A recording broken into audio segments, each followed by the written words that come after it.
നമസ്കാരം, ഏഷ്യൻ ക്രാഫ്റ്റിലേക്ക് സ്വാഗതം. Civil supplies corporation മുഖാന്തരം പാവപ്പെട്ട ജനങ്ങൾക്ക് ലഭിച്ചുകൊണ്ടിരിക്കുന്ന ഭക്ഷ്യ സബ്സിഡി വെട്ടിക്കുറച്ച കേരള സർക്കാർ നടപടി പാവപ്പെട്ട ജനങ്ങളോടുള്ള വെല്ലുവിളിയാണെന്ന് ജില്ലാ league president MA. Razak master പ്രഖ്യാപിച്ചു. ഇതിനെതിരെ UDF ശക്തമായ സമരമാർഗം സ്വീകരിക്കുമെന്നും റസാഖ് മാസ്റ്റർ പറഞ്ഞു. ഭക്ഷ്യവസ്തുക്കളുടെ സബ്സിഡി വെട്ടിക്കുറച്ചതിനെതിരെ ജില്ലാ UDF സപ്ലൈകോ ഓഫീസിന് മുന്നിൽ നടത്തിയ ധർണ സമരത്തിന്റെ ജില്ലാതല ഉദ്ഘാടനം മടവൂരിൽ നിർവഹിച്ച് സംസാരിക്കുകയായിരുന്നു അദ്ദേഹം.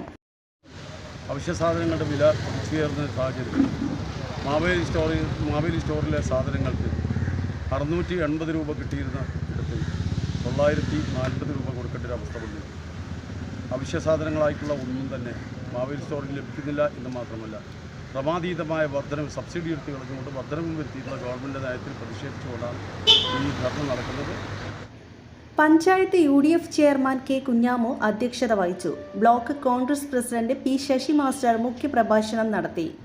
KP മോഹൻദാസ്, കാസിം കുന്നത്ത്, CK Girish Kumar, K. Santhosh Kumar, PK Haneefa, PV Pankajakshan, AP Yusuf Ali എന്നിവർ സംസാരിച്ചു. കൺവീനർ MP സദാനന്ദൻ മാസ്റ്റർ സ്വാഗതവും TK പുരുഷോത്തമൻ നന്ദിയും പറഞ്ഞു. News desk, Madavoor.